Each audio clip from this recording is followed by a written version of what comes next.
Tribuners, kita beralih ke berita selanjutnya. Warga Pulau Buru antusias ikut vaksinasi sampai berdesak-desakan. Warga di Namlea, Pulau Buru sangat antusias ikuti vaksinasi massal.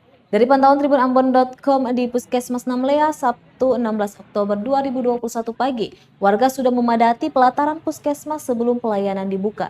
Menurut Ketua Tim Vaksinasi Fasilitas Pelayanan Puskesmas Namlea, Abwi Kaplale, pelayanan penyuntikan vaksin terus dilaksanakan setiap hari dengan target hanya 50 peserta.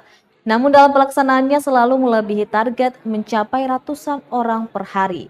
Dijelaskan untuk vaksinasi tahap pertama menggunakan jenis vaksin AstraZeneca. Untuk tahap kedua disuntikan vaksin Sinovac dan atau Moderna.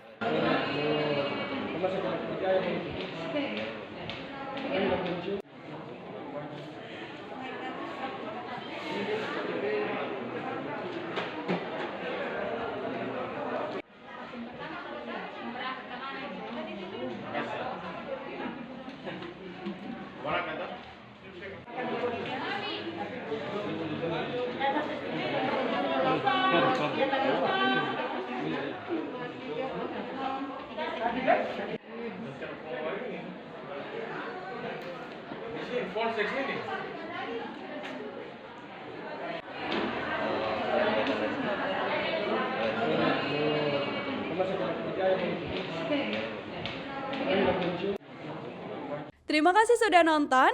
Jangan lupa like, subscribe, dan share ya.